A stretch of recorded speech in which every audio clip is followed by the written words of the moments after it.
friends, welcome to the YouTube channel all about electronics.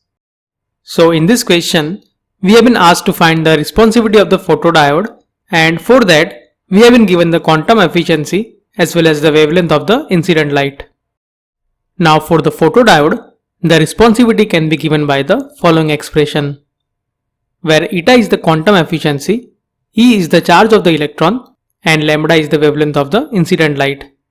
Apart from that, this h is the Planck's constant and c is the speed of light. And in detail, we have already discussed about this photodiode on our main channel.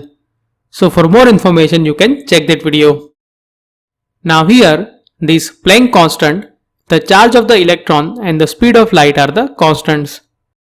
So here, the charge of the electron is 1.6 times 10 to the power minus 19 coulomb, while the speed of light is 3 times 10 to the power 8 meter per second. Similarly, the Planck's constant is 6.62 times 10 to the power minus 34.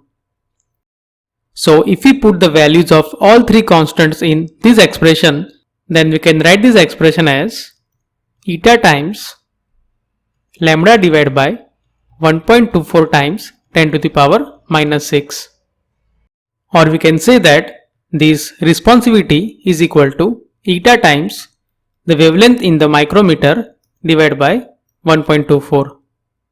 Now here we have been given that the quantum efficiency is equal to 80%. That means eta is equal to 0.8, while the wavelength is equal to 0.6 micron. So if you put the value in this expression, then the responsivity can be given as 0.8 times 0.6 divided by 1.24, that is equal to 0.387.